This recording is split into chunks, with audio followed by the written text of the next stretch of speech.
Biafra, superstars, media.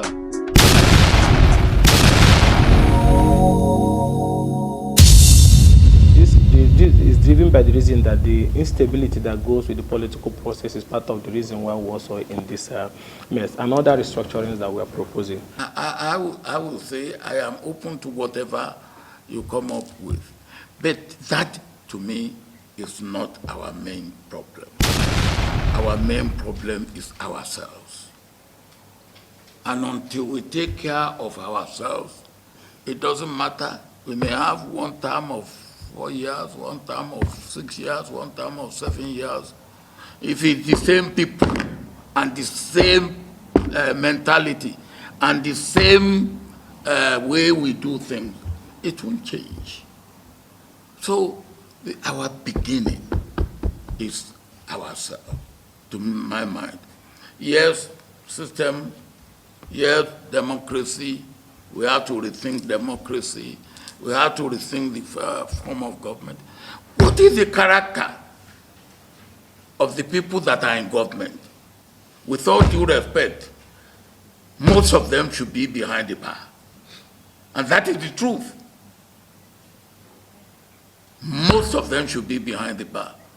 Some should even be in the gallows. Now, if these are the people that are ruling us, then what do you expect? My people, all set, go. My people, how on a day today? My name is Biafra Superstars Media. And right now, I wish to confirm that I have no business with the Zoo Republic. Let the dead bury the dead. As it was said in your Bible, give what belongs to Caesar, and to God to God. Today I am declaring, give what belongs to Nigeria, and to Biafra. Allow the Zoo politicians to say what they want to say. Allow them to do the blaming game, name calling and all that stuff. For we and my people, we are focusing and we are fixated on the 2nd of December, 2023 or 2024. Oh my God, have mercy. We are ready for the freedom. But today, I want us to listen to our brother, the Biafran golden child, to give us a perspective of what is happening in that zoo, the thinking of the zoo, and how the Biafrans in the zoo, they are navigating, circumventing, going through around the conundrum they find themselves between Nigeria and Biafra. The quagmire, the dilemma they find themselves, and the shock of sleeping in Nigeria and waking up in Biafra from the 2nd of December. So please permit this man, the way he speaks and delve into the Nigerian affairs. And at the end, he also uplifts Biafra on the highest level. Permit him, because he is based in the zoo. And over time, it will take time for them to cure themselves off that virus called Nigeria. Without any further ado, I present to you the Biafran golden child. Thank you. Yeah, good morning, good afternoon, good evening, depending on where you're hearing my voice from. This is the Biafran golden child, and I'm super glad once again to have the opportunity to interact with my people. Yes, the Biafra Superstar Media has become a point of contact for me and for all of my good listeners and general people who are freedom lovers, and concerned people for the plight of the Igbos. So I thank you once again, and I'm happy, really happy to talk to you. Yeah, quickly, I just want to go into a message that has gone viral. Yes, it has gone viral. This is an issue that has gone viral, a meeting that has gone viral. And this was something that occurred, I think, maybe on Tuesday or thereabout. Yes, or Tuesday or Wednesday, and it essentially involves 6 House of Reps members, those who are moving a motion within the House. They are calling for a motion within the House that will make the leadership in Nigeria, political positions in Nigeria, especially the presidency, to be 6 year one single term. 6 year one single term, and then it is allowed another person takes over, and they want a situation where this 6 year or 6 year one term will be rotated between the north and the south. So if the south does 6 years, they leave, another election is done, the north takes another 6 year term. And so this is what they want, and this is what they are propagating, and this is what they think will move the country forward. So these 6 men, these 6 House of Reps members have been meeting different people, have been going around to see how to convince people and to seek opinions as to whether, this 6 one-term leadership system will work for Nigeria. So they went to visit the former president, one-time head of state, General Olusegun Obasanjo, at his Abeokuta home. They went there to meet him, and they had a very unexpected deliberations. I use the word unexpected, quote unquote, because possibly they really weren't expecting what they were getting from, the former president. Obasanjo was packed full. Obasanjo had it all, as if he had a basket full of surprises for them. Yes.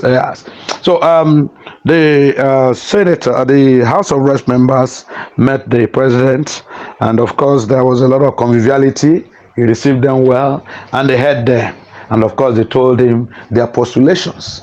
Yes, Mr. Former President Chief, we are members of the House of Assembly, and we have come to seek your support and your opinion regarding our intention to push this motion to Nigerians, to the House, to Nigerians.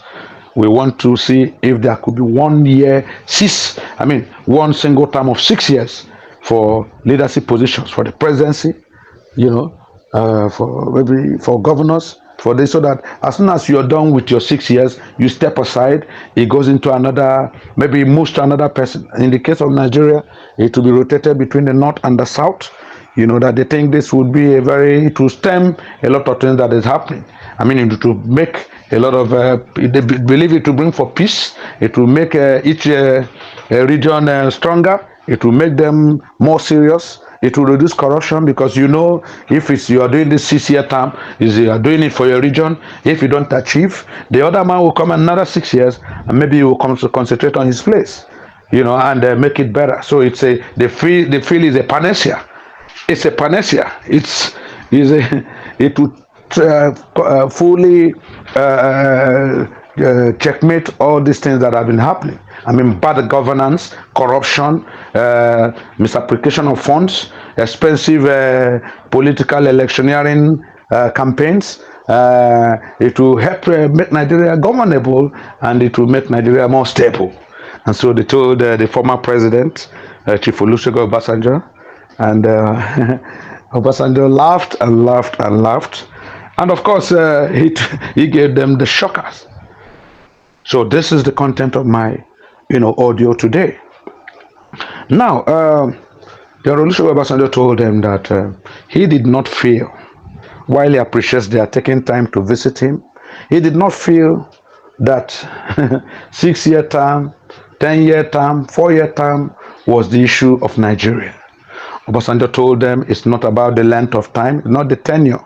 It is about the character of the person who is supposed to be at the helm of affairs.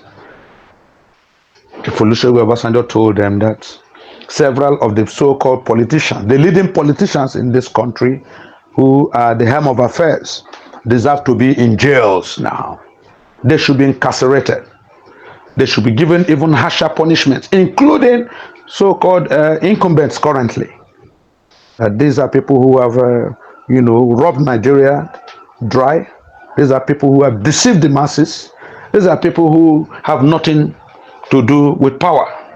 These are deceivers and men who lack decorum and integrity. Obasanjo was bold to tell them that he's ashamed to be a Nigerian because of what he's experiencing. I mean, how can leadership be so corrupt to the extent of not caring, not minding, being so insensitive to the plight of the citizens? The leadership, according to him, were busy outmassing each other in the pursuit of expensive cars, in the acquisition of private jeeps, in building mansions here and there. There seems to be a challenge. I got it better. I build bigger houses. I have more in London. I have more in the US. I have this in France. There seems to be a challenge, so to speak. There seems to be it's like they are trying to outdo one another. Obasanjo told to the chagrin of the House of Rep members, they were flabbergasted when Obasanjo told them, listen, it's not about tenure. It's not about how many years. No. If you put a monkey, and they will take a monkey to London, take him to US, bring him back, he's still a monkey. He said it's like casting pearls before swines. Yes. That if you like, give them 10 years, give them 7 years. It will not change anything. So far, the ambition of the person at helm of affairs is to steal from the common coffer of the country, is to pillage the national economy down. He said, no, our people lack orientation. They lack the right attitude to work. They lack what it takes to be a leader. And so he told them, I'm so disappointed. It's not the problem in Nigeria, is not tenure. It's not how long you are in the office. It's not whether you do 4 years one time or 2 times. It's not 6 years at a go. No, the problem is that person who came into that country, the individual who came into that leadership, is there for a selfish intent. They have come to steal, to manipulate, to enrich themselves.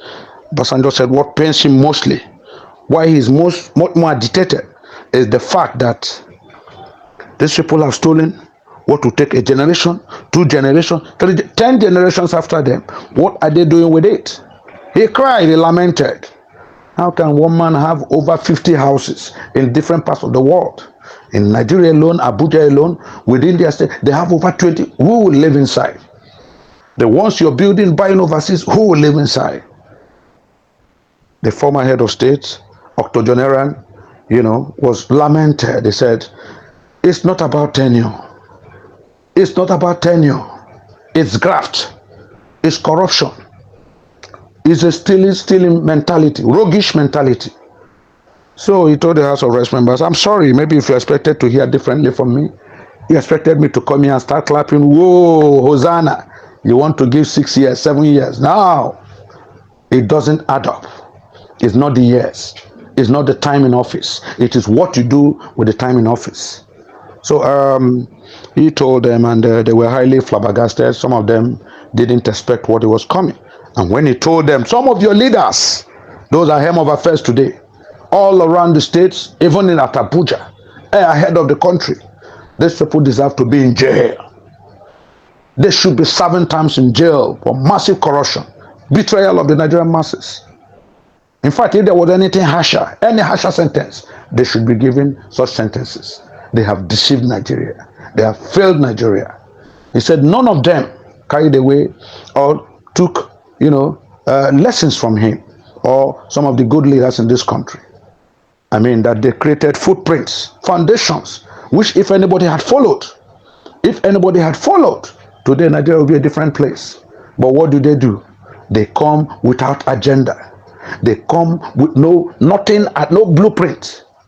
All they want is to assume office. Let me get it. And once they get it, it's strictly their pockets, strictly their cronies, their family, their cronies. they begin to steal, they begin to pilot Nigeria, they begin to be so manipulative. It's just a shame. And the majority of the citizens do not know this, because at the point of elections, you are bribed. You are given how much? A pittance.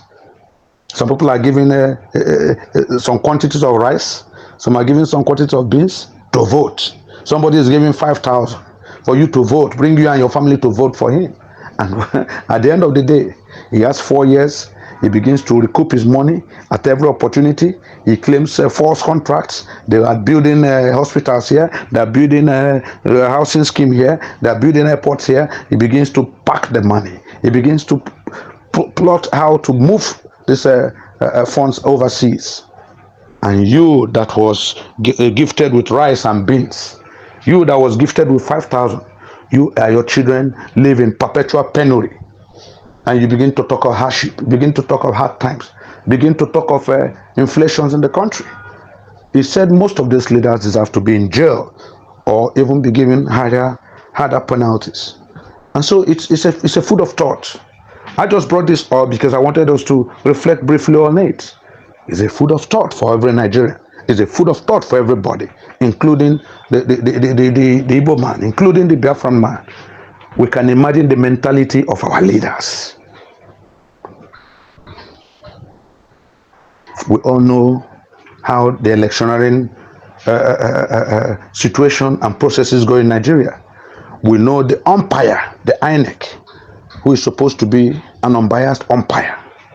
We know that towards the end of every election, all of a sudden, the umpire becomes a manipulator, a moderator, and a magician that does mathematical acrobatics beyond normal human cognition. I mean, you begin to see numbers flying. You begin to ask, oh my God, I don't know what is happening to this country. Is it that we don't, and they travel overseas.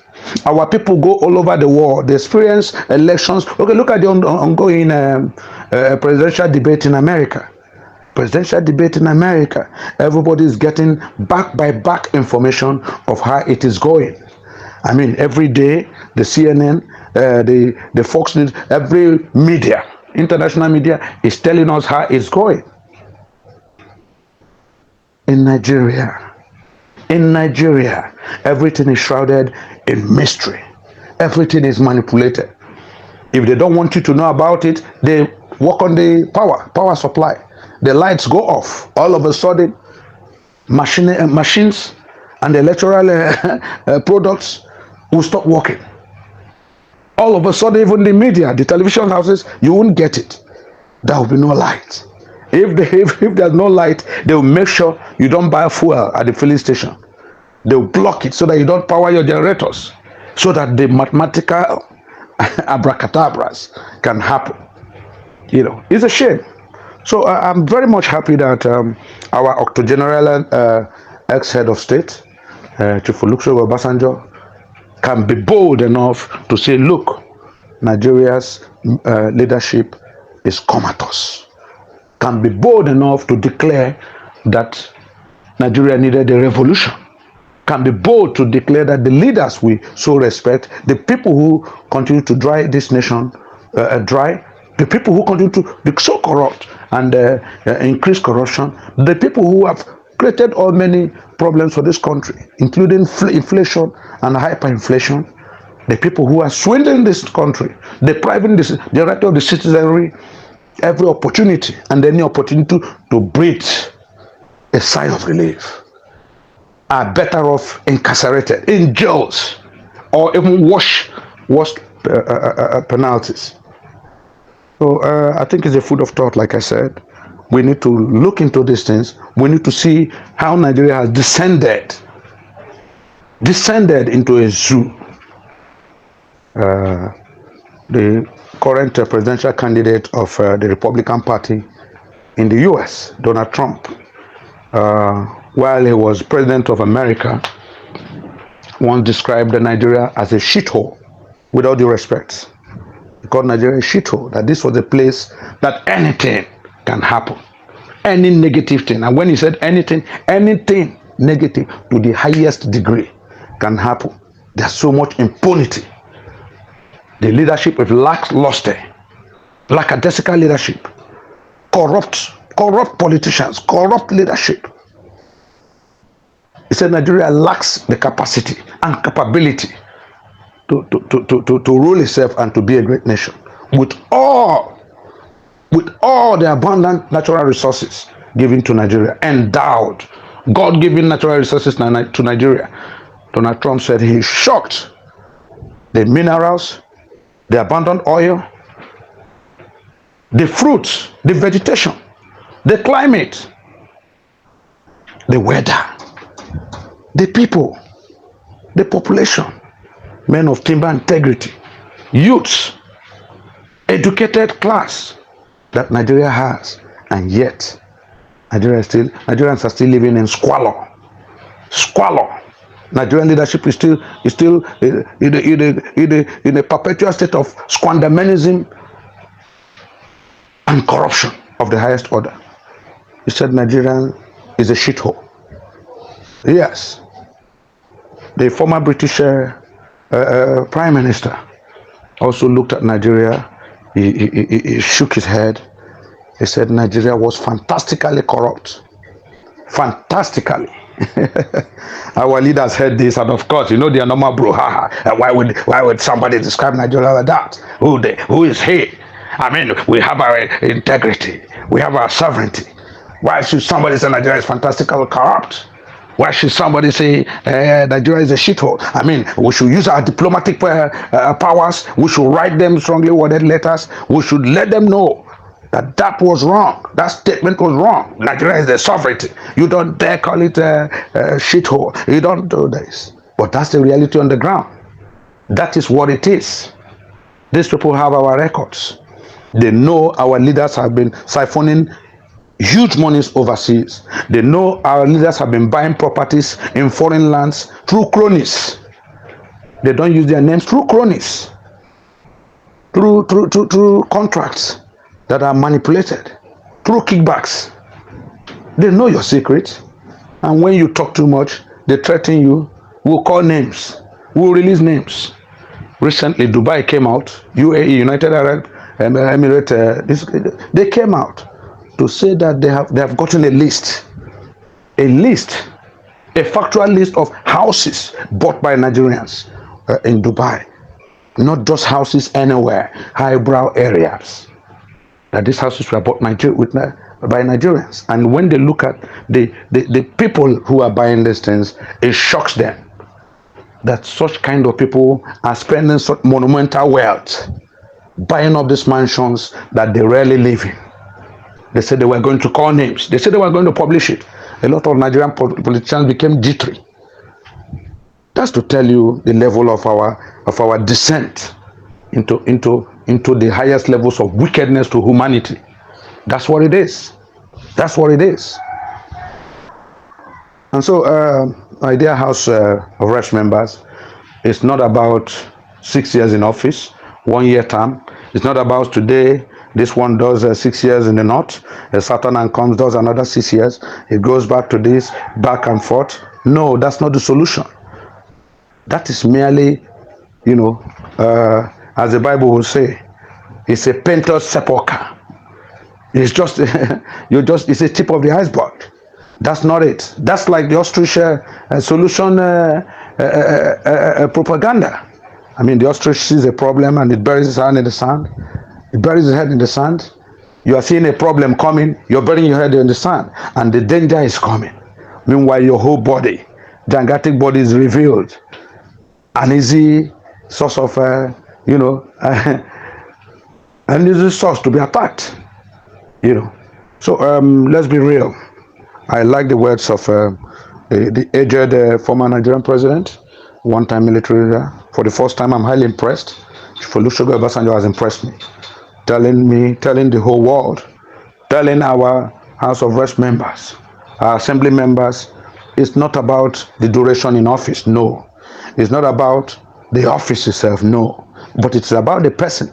It's about the personality. What are his attributes? What is his character? What does he consider? What is his morality? What does he consider as good and bad? What are his aspirations for his country? What are his expectations for his country? Does he have genuine interest in his country? Does he have genuine love for humanity and his fellow citizens? Is it there for the money? Is it there because of how much he spent in politics and he needs to recoup it? Is it there because of the funds he borrowed from diverse sponsors under the condition that he pays back as soon as he gets the appointment?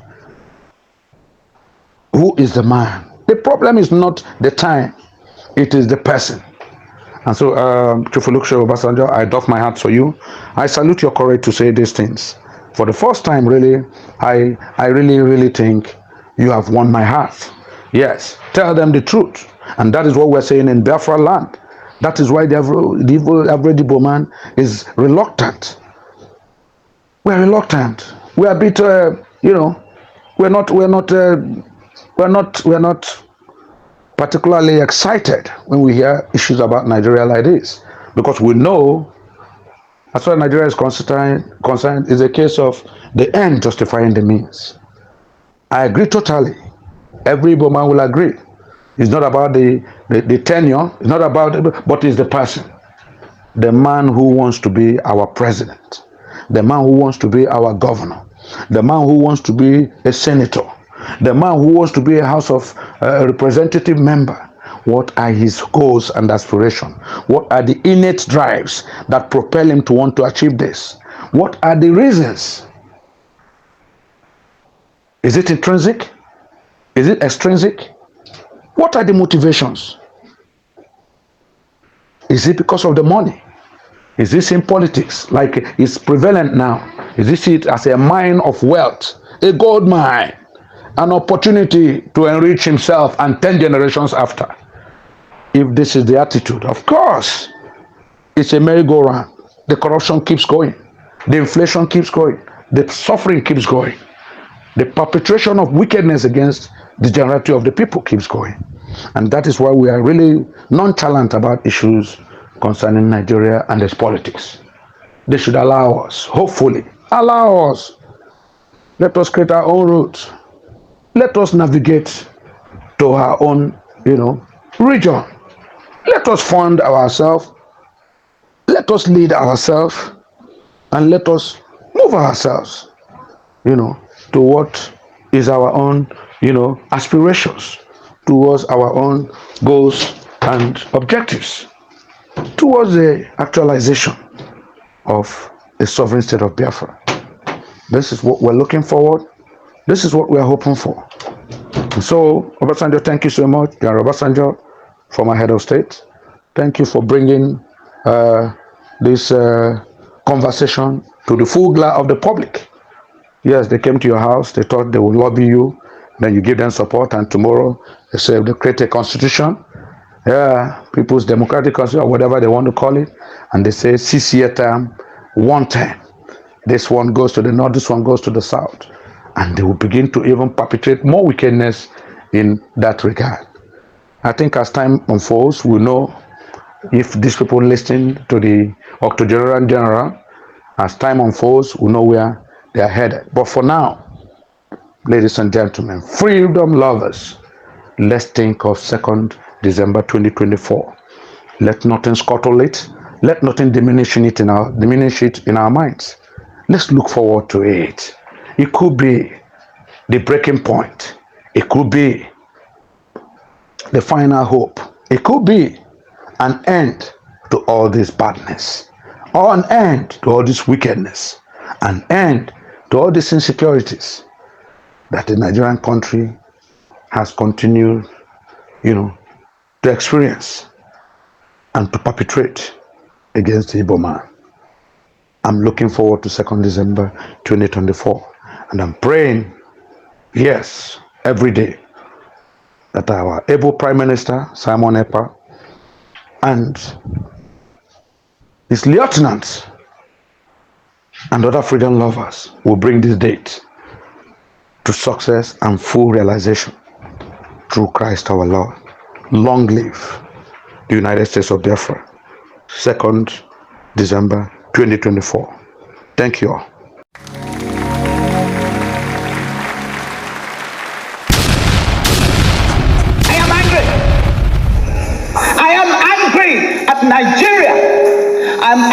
at this government which seems to be letting us down. I am angry at us as a people. I am angry at my people in Igbo. Because if they have refused you, why are you refusing yourself? Stop complaining and do it for yourself. We've always been able to do that. Everybody follows the line and gets done what needs to be done. Let me tell you about Ndibo. Ndibo are wonderful people. Let me tell you about Ndibo. Ndibo are resilient. Let me tell you about Ndibo.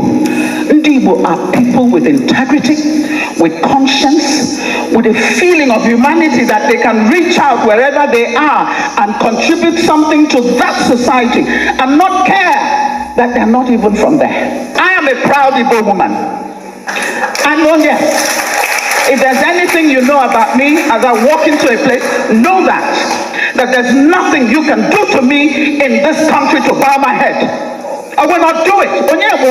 I am my father's daughter. I am my mother's daughter. But at the same time, you talk about never again.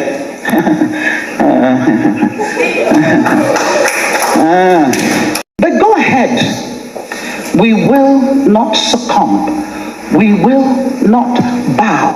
We are children of God. We are here for a purpose. God has put us on this good earth for that purpose. You cannot drive us to the sea. You cannot tell us to shut up and take the pain that you are inflicting on us, abuse us on top of it. Listen, if you don't want us, then let us go. Thank you.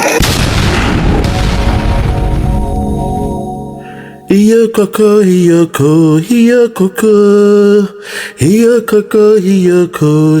koko. Kaige na nke bishop na 5 akola.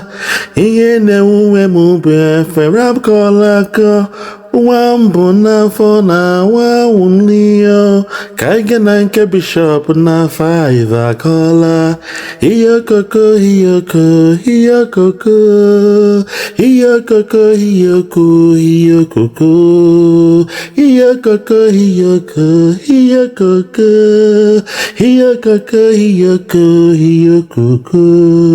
Kaige na nke bishop na 5 akola. Iye ne uwe mube efe makola ko. Wambo na fona wa unliyo. Kaige na nke bishop na 5 akola. Hiyo koko. Hiyo koko.